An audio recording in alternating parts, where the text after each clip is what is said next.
Hey guys, good morning और आपको स्वागत है आप सभी का। एंड सबसे पहले आप सभी लोगों को हैप्पी दीपावली और आप सभी को ढेर सारी शुभकामनाएं। और चलिए आज नजर डालते हैं आज की दैनिक खबरों पर, डेली न्यूज पर। और वीडियो के लिंक को मैक्सिमम शेयर कर देना जितने भी आपके पास सोशल ग्रुप्स हैं वहां पर, जैसे कि डेली की न्यूज से अन्य सभी लोग भी अपने आप को अब डेली अपडेट रख सकें। एंड वीडियो को एंड चैनल को जरूर सब्सक्राइब कर लेना, बेल आइकन को अवश्य क्लिक कर लेना, जिससे कि आगामी सभी वीडियोज की नोटिफिकेशन सबसे पहले आप तक पहुंच सके और आप अपने आप को जानकारी से अपडेट रख सकें। यहाँ पर आपको जितनी भी न्यू रिक्रूटमेंट्स आती हैं, नई नई सरकारी भर्तियां आती हैं, उसकी भी जानकारी आपको यहाँ पर मिलती रहती है फ्री ऑफ कॉस्ट, निःशुल्क, कोई भी चार्जेस आपसे नहीं लिए जाते हैं। क्योंकि जो पेड क्लासेस होती है वहां पर वो चार्जेस होते हैं, बट यहाँ पर कोई चार्ज आपसे नहीं लिए जाते। चलिए, यहाँ पर कुछ महत्वपूर्ण चुनिंदा बातें जैसे कि संविदा पर होगी शिक्षकों की भर्ती, ये भर्ती कहाँ पर होगी, जो प्रक्रिया है, सिलेक्शन प्रोसेस है, वो कैसे होगा, यहाँ पर उसकी जानकारी आपको मिलेगी। जूनियर के शिक्षकों को पुरानी पेंशन मिलेगी। सरकारी नौकरी में 6 विभागों में जो है भर्तियों के लिए विज्ञापन जारी हो गया है। उसके साथ ही साथ इसका जो आवेदन है वो भी स्टार्ट हो गया। सबसे पहले बिहार लोक सेवा आयोग में भर्ती है, जहां पर अनुमंडल पदाधिकारी, पुलिस उपाधीक्षक और अन्य पदों पर भर्तियां होने 2027 total vacant number of post हैं। 4 नवंबर इसकी लास्ट डेट है अप्लाई ऑनलाइन करने की। nbpsc.bic.bih.and.nic.in इसकी ऑफिशियल वेब पोर्टल है, जहां पर जाकर आप ऑनलाइन आवेदन कर सकते हैं। उसके साथ साथ नेशनल फर्टिलाइजर्स लिमिटेड में भर्ती है, 336 नंबर ऑफ वैकेंट पोस्ट है। जूनियर इंजीनियर, स्टोर असिस्टेंट व अन्य पदों पर भर्तियां है। 8 नवंबर इसकी लास्ट डेट है। जिनकी उम्र 18 से 30 वर्ष के बीच में वो यहाँ पर एप्लीकेबल है, जिन्होंने ग्रेजुएशन कर रखा है तो आप यहाँ पर अप्लाई कर सकते हैं। इसकी ऑफिशियल वेबसाइट आपको यहाँ पर मिल जाएगी, जहाँ से आपको आवेदन करना है। ओके। एनएलसी इंडिया लिमिटेड में 210 नंबर ऑफ वैकेंट पोस्ट हैं। ग्रेजुएट, अप्रेंटिस, ट्रेनी और अन्य पदों पर भर्तियां हैं। 6 नवंबर 2024 इसकी लास्ट डेट है। सैलरी की बात करें तो 12,524 से लेकर 15,028 रुपए तक आपको यहाँ पर मासिक वेतन मिलेगा। और NIC India.in इसकी ऑफिशियल वेबसाइट है। NICL में भी विज्ञापन जारी हुए हैं, जहाँ पर 500 पद हैं। असिस्टेंट के पदों पर भर्तियां होने 11 नवंबर लास्ट डेट है। जिनकी उम्र 21 से 30 वर्ष के बीच में है वो यहाँ पर एप्लीकेबल है, फॉर्म भर सकते हैं। एम्स गोरखपुर में भी भर्ती है। 64 नंबर ऑफ वैकेंट पोस्ट हैं। प्रोफेसर, असिस्टेंट प्रोफेसर के पद खाली हैं।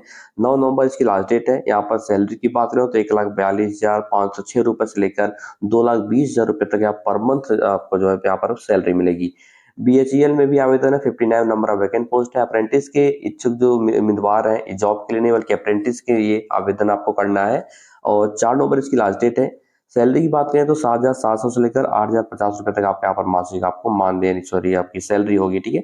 और दोनों की ऑफिशियल वेब पोर्टल आपको मिल जाएगी, जहां से आपको आवेदन करना है।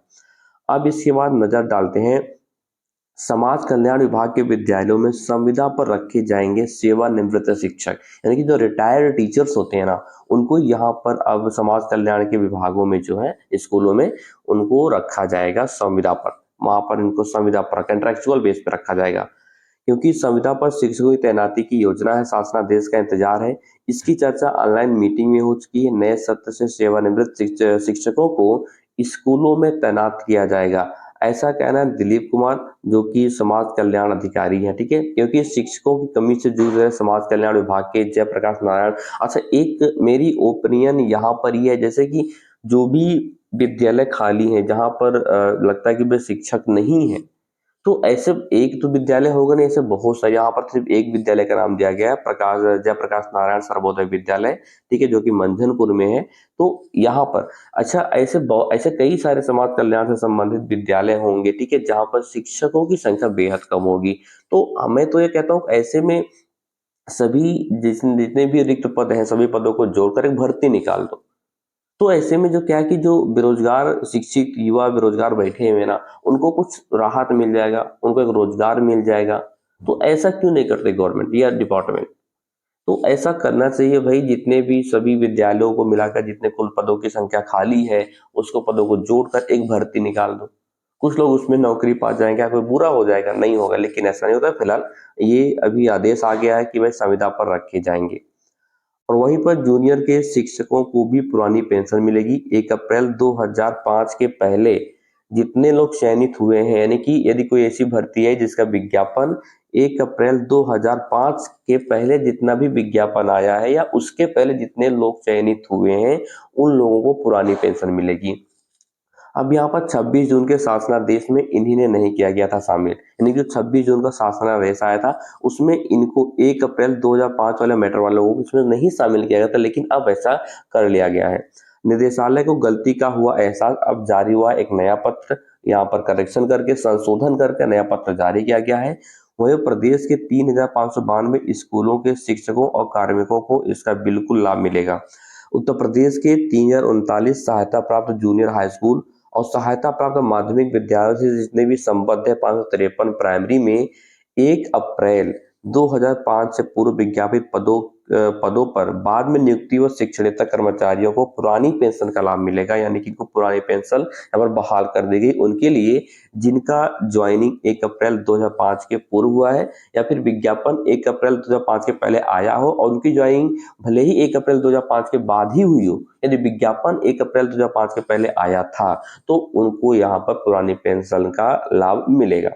और प्रदेश सरकार ने जून में हुई कैबिनेट बैठक में उन शिक्षकों और कर्मचारियों को भी पुरानी पेंशन का विकल्प देने का निर्णय लिया था जिनका विज्ञापन तो 1 अप्रैल 2005 के पहले तो जारी हुआ था, लेकिन नियुक्ति बाद में हुई। देखिए मैंने बात वही करी, अब इनको नहीं शामिल किया गया था, लेकिन अब इनको भी शामिल किया जाएगा क्योंकि भाई जो विज्ञापन था, वो जो एडवर्टाइजमेंट था, गवर्नमेंट ऑर्डर था, जियो था, विज्ञप्ति थी, वो 1 अप्रैल 2005 के पहले जारी हो गई थी। अब नियुक्ति देरी से हुई, वो विभाग या सरकार की गलती है, उसमें अभ्यर्थियों के एप्लीकेंट्स की क्या गलती होती है? कोई गलती नहीं होती है। तो इनको अभी तक नहीं शामिल किया गया था, लेकिन अब इनको यहाँ पर भी शामिल कर लिया गया। इनको पुरानी पेंशन का लाभ मिलेगा जिस भर्ती का विज्ञापन 1 अप्रैल 2005 के पहले आया था और उनकी ज्वाइनिंग 1 अप्रैल 2005 के बाद हुई थी। अब उनको भी पुरानी पेंशन का यहाँ पर लाभ मिलेगा।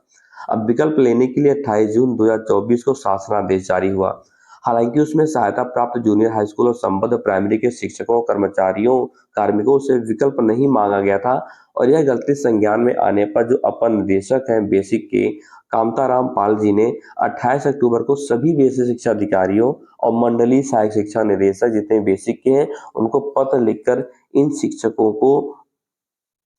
शिक्षकों और भी यहाँ पर शामिल कर लिया गया है। इनको भी ये पुरानी पेंशन का यहाँ पर लाभ मिलेगा और इन शिक्षकों कर्मचारियों से 2 प्रतियों में विकल्प पत्र प्राप्त कर शिक्षा निदेशालय को शीघ्र उपलब्ध कराने के निर्देश दिए गए हैं ताकि नियमानुसार कार्यवाही की जा सके। तो यहाँ पर अच्छा मौका है भाई, इनको पहले नहीं शामिल किया गया था, अब इनको भी सम्मिलित कर लिया गया है। अच्छा, समाज कल्याण विभाग की पूरी जानकारी आपको दे दूं, यहाँ पर जयप्रकाश नारायण सर्वोदय विद्यालयों में अब तक संविदा पर सेवानिवृत्त जो शिक्षक थे वो स्कूल में तैनात होंगे, जो रिटायर्ड टीचर्स हैं। अब इनको सरकार की ओर से सम्मानजनक मानदेय दिया जाएगा और यह मानदेय इनकी पोस्ट के अनुसार होगा। अब कितनी सैलरी मिलेगी अभी इसका जो डिसीजन नहीं लेगा ना, इसको पब्लिकली अभी रिलीज किया गया है, लेकिन उनका मानदेय जो है उनकी पोस्ट के अनुसार ही देय होगा विभाग की तरफ से, समाज कल्याण विभाग की तरफ से। जिले में 5 समाज कल्याण विभाग के स्कूल है और इनमें छात्रों को शिक्षा से लेकर अन्य सभी सुविधा निःशुल्क दी जाती है। लंबे समय से स्कूलों में शिक्षकों की तैनाती नहीं हुई है। ऐसे में अब शासन ने स्कूलों में संविदा पर शिक्षक तैनात करने का यहाँ पर योजना बनाई है और नए सत्र से शिक्षकों की विद्यालय में कमी नहीं रहेगी क्योंकि उसके पहले ये जो चयन प्रक्रिया है वो विभाग की तरफ से पूरी कर ली जाएगी।